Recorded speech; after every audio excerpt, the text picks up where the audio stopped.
celui-là, là, il est super simple au début. On va le recommencer. Caroline, que je me sens niaiseux. Hein, mon chat? Je me sens assez niaiseux que j'ai l'impression d'avoir un chat qui est là, mais qui est pas là.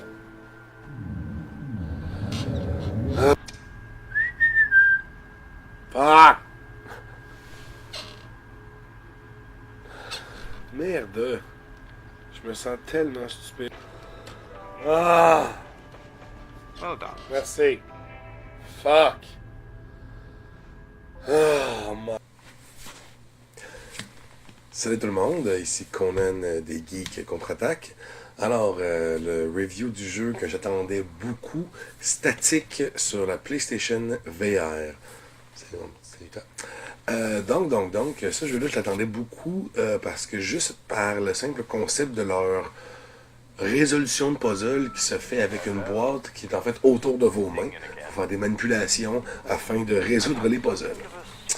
Il n'y a personne qui vous aide, il n'y a personne qui vous dit quoi faire, il n'y a personne qui vous dit même comment manipuler rien.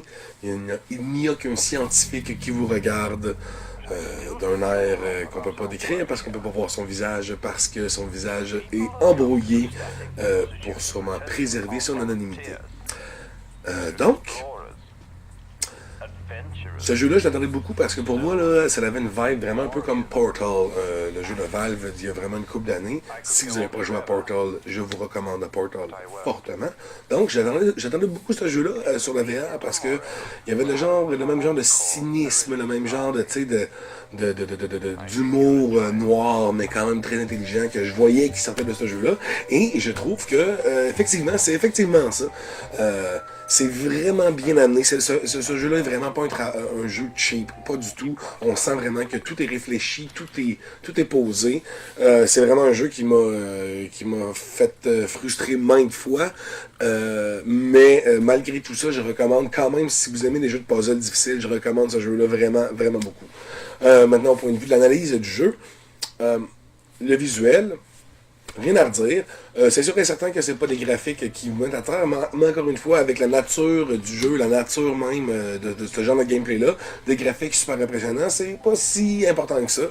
Mais là, ils sont tout à fait acceptables. J'ai rien remarqué vraiment qui sortait d'ordinaire ou qui me sortait du jeu. J'ai vraiment rien remarqué de ça. Très bon. La musique est très bonne aussi. Là, c'est vraiment bien utilisé. Une petite vibe rétro 70. Vraiment le fun.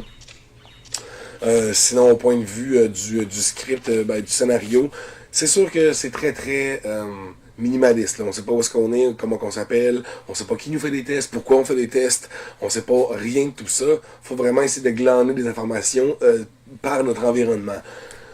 Donc, un peu encore une fois la Portal, qui avait ce même genre de gameplay-là, caché, si on veut.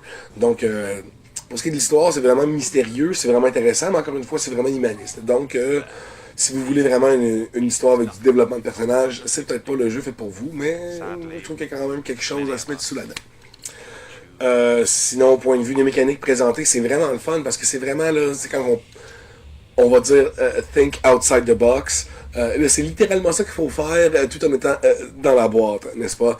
Vraiment, moi, il y a des puzzles que j'ai joués que je comprenais pas, j'ai laissé tomber et j'y suis revenu plus tard tellement satisfait.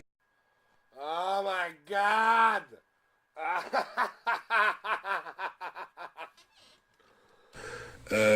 Vu que c'est des puzzles visuels, si on les voit, nécessairement, on a la solution devant nous. Donc, c'est un jeu que je vous recommande de ne pas aller voir sur Internet, de ne pas aller voir de walkthrough, parce que c'est un jeu assez court, somme toute. C'est un jeu qu'on va faire environ en... Si tu te souviens de tous les puzzles, je pense que tu peux toutes les faire, tu peux faire le jeu au complet en dedans de peut-être 15 minutes, mais sinon, ça doit être 2-3 heures. Peut-être 4 maximum si tu prends ton temps beaucoup, mais on s'entend que c'est un jeu qui est en bas de 5 heures. Donc, un jeu qui a une durée très courte et qui a un prix quand même assez élevé. Je vous dirais que je pense qu'il est à 25$ pour l'instant sur le PSN. C'est sûr qu'avec le prix assez élevé, la durée de jeu assez courte, c'est quelque chose qui d'habitude me fait pas recommander un jeu. Mais malgré tout ça, je vous dirais encore une fois que je recommande Static juste parce que c'est nouveau, c'est bien pensé, c'est intelligent. On sent que c'est de l'amour qu'il y a là-dedans. Donc, ben voilà, c'est pas mal ça ma revue du jeu Static. Je recommande fortement. Si vous aimez vraiment les jeux de puzzle, l'humour dark, les choses qui vous font frustrer parce que ça vous fait vous frotter à votre propre vos propres incompétences, si on veut. Là, vraiment, moi, c'est pas long là, que j'étais fâché puis je voulais arrêter de jouer, mais là, bon, non, qu'est-ce que je peux voir? Non, non, non. Donc, voilà. C'était Conan pour les geeks contre-attaque. Suivez-nous sur Facebook, suivez-nous sur YouTube. On va commencer à mettre du contenu de plus en plus, même si c'est pas très régulier. Je m'excuse, je suis tout seul à faire ça. Donc, si vous avez des idées, des suggestions, venez nous dire ça sur Facebook. Parlez-moi-en dans les commentaires. Évidemment, likez et abonnez-vous à notre chaîne. Et à la prochaine, les geeks. If you can be here tomorrow, we're having what I like to call a release party. I think you'll enjoy it.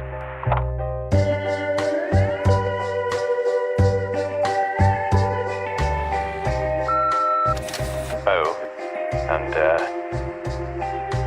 keep quiet about this.